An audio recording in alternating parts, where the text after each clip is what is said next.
Assalamualaikum warahmatullahi wabarakatuh. Good morning class. How are you today? Hopefully you will always be healthy although COVID-19 period is not over yet and require is to do long distance study. But to all my students, please keep spirit to study hard and battle to reach your dream. Keep healthy and clean life in order to keep fit and health. Oke, sebelum masuk ke materi, saya akan membacakan kompetensi dasar dan tujuan pembelajaran yang akan kita capai pada pembelajaran kali ini. Yang pertama yaitu kompetensi dasar. Saya ngambil kompetensi dasar 3.2,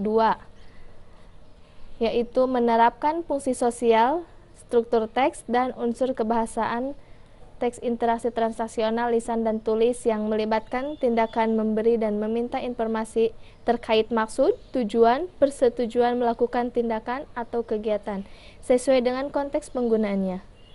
Perhatikan unsur kebahasaan to, in order to, so that, or disagreement.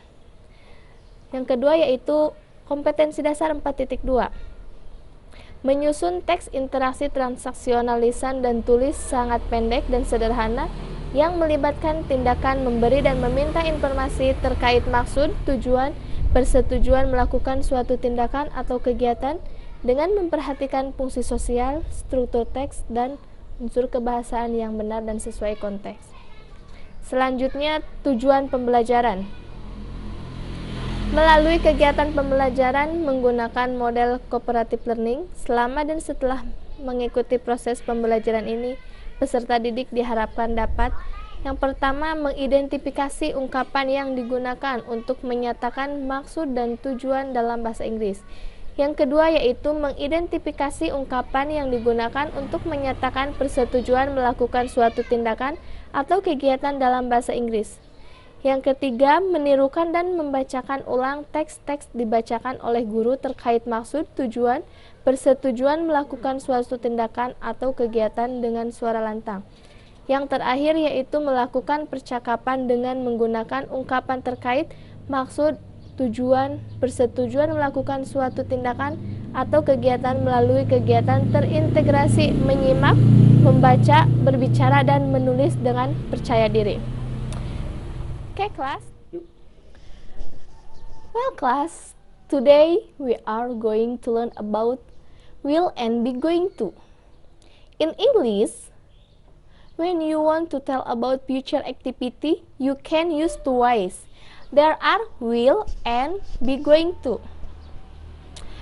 And I will try how to use incorrectly because they have a little different and you have to use it correctly. Okay, so we start from will. Will can be used in expressing rapid discussion or a future action that you have decided on at the moment of speaking.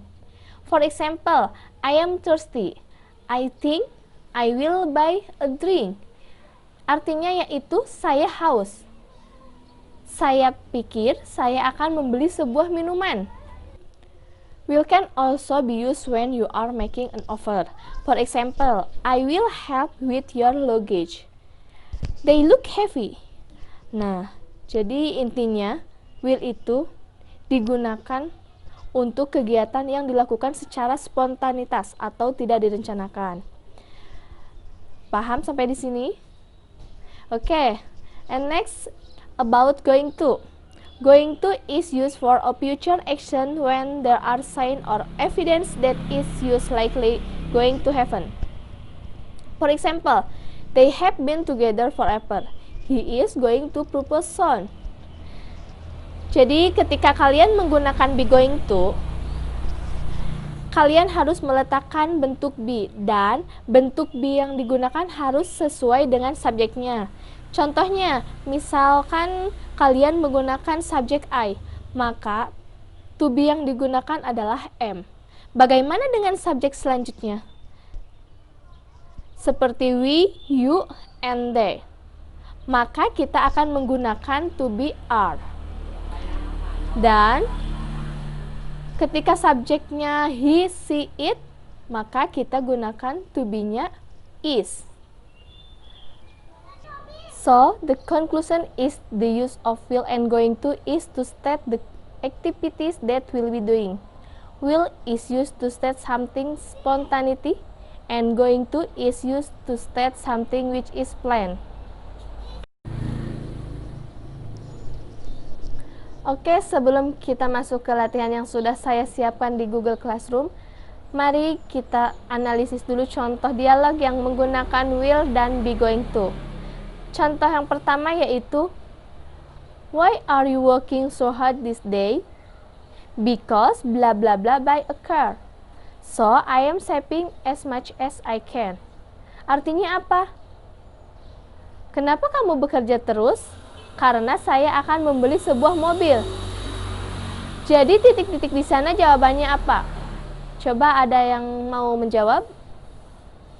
Oke, kalau tidak ada, mari kita bahas bersama. Titik-titik di sana jawabannya adalah going to. Kenapa going to? Karena saya akan membeli sebuah mobil. Berarti di situ kan sudah direncanakan sebelumnya. Jadi kita menggunakan going to, bukan will. Paham? Nah, sekarang kita lanjut ke contoh yang kedua. I have not got enough money to get home. I blah blah blah lend you some if you like. How much do you need? Saya tidak punya uang untuk pulang. Saya akan meminjamkan kamu jika kamu mau. Berapa uang yang kamu butuhkan? Jadi jawabannya apa? Oke, benar, jawabannya will. Kenapa will? Karena di sana dilakukan secara spontan. Jadi kita gunakan will. Well class, that's all the material that I can convey today. Any question? Okay, to know your comprehension, do the question that I have prepared in Google Classroom. After you comprehend this material, let's review it so that you can comprehend it well. I think enough for this class today. I hope you can practice our material in daily conversation. Thank you for your attention and see you next material. Wassalamualaikum warahmatullahi wabarakatuh.